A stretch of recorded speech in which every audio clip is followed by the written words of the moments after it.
Masya Allah, kisah seorang tidak bisa baca Quran tapi kuburnya bercahaya. Ternyata semasa hidupnya lakukan hal ini. Sebuah kisah diceritakan bahwa seorang lelaki melalui sebuah kawasan perkuburan di suatu malam yang kelam dan sunyi. Tiba-tiba, dia terpandang suatu cahaya yang terang benderang muncul dari sebuah kubur dan terus menjulang ke langit. Tertegun dan kaku melihat kejadian itu, dia terfikir kemungkinan kubur ini adalah kubur seseorang yang sangat istimewa.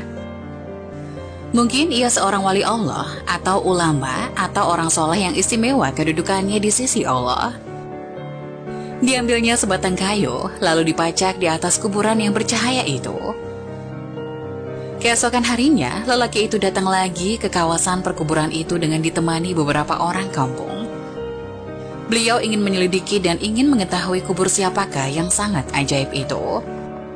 Untuk mengetahui dengan lebih lanjut, lelaki itu berkunjung ke rumah almarhum dan bertemu dengan istri si mati, lalu menceritakan keajaiban yang dilihatnya di perkuburan suaminya. Anehnya, istri almarhum terkejut dan keheranan. Dia sangat mengenal suaminya. Suaminya bukan siapa-siapa. Suaminya seorang petani biasa saja, bukan seorang alim, bukan seorang ahli ibadah, bukan orang soleh, apalagi bukan imam, bukan muazin, bukan guru Al-Quran. Malah suaminya tidak pandai membaca Quran, dan dia tidak pernah mendengar suaminya membaca Quran. Akhirnya, lelaki itu bertanya, apakah perkara-perkara aneh yang almarhum selalu lakukan dalam kehidupan sehari-harinya. Akhirnya istri almarhum teringat sesuatu perkara yang selalu dilakukan oleh sang suami. Setiap kali sebelum tidur pada setiap malam, suaminya akan mengambil wudhu, kemudian masuk di dalam suatu bilik, lalu diambilnya Al-Quran di atas rak. Lalu dicium dan dipeluknya dengan penuh kecintaan dan kasih sayang. Dia akan duduk dan membuka Al-Quran itu sehelai demi sehelai seperti sedang membaca, sedangkan ia seorang yang buta Al-Quran. Dia akan meraba-raba ayat Al-Quran itu dengan tangannya, seolah-olah sedang menyentuhnya dan membelai sesuatu yang sangat dikasihi. Tambah istri almarhum lagi, dia pernah mendengar rintihan dan esakan tangis suaminya yang sangat sedih mendayu-dayu dengan penuh penyesalan. Tuhanku, ampunkanlah aku karena aku tidak mampu membaca kalimat-kalimatmu ini. Janganlah engkau hukum aku di atas kebodohanku ini, ya Allah. Maafkan kesalahanku, aku tidak mampu membaca kalimat-kalimatmu.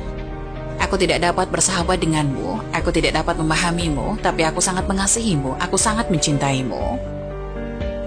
Wahai kalamullah, janganlah engkau mendakwa aku, jangan engkau menuduh aku di hadapan Allah di akhirat nanti. Lelaki itu meminta untuk melihat Al-Quran kesayangan suaminya itu. Benar dan sangat mengharukan apabila dia melihat naskah yang mulia itu kelihatan lusuh. Helaian-helaian kelihatan selalu dibuka berkali-kali dan ada bekas-bekas air mata di kertasnya. Tanda seseorang sering menangis berjurai air matanya tatkala membuka lembaran yang maha suci ini. Pastinya lelaki ini sangat mulia pribadinya, hatinya telah bersatu dengan roh Al-Quran. Dia sangat mengasihi kalimah-kalimah Allah itu dengan sesungguhnya. Berarti ia mengasihi Allah dengan seluruh jiwa dan raganya. Marilah kita menghidupkan Al-Quran di dalam masjid kita, di dalam rumah kita, di dalam diri kita, setiap masa dan ruangkan masa setiap hari untuk membaca dan pahami isi-isinya. Memuliakan Al-Quran saja sudah mendapat syafaat, apalagi kita belajar membaca dan benar-benar mengamalkannya.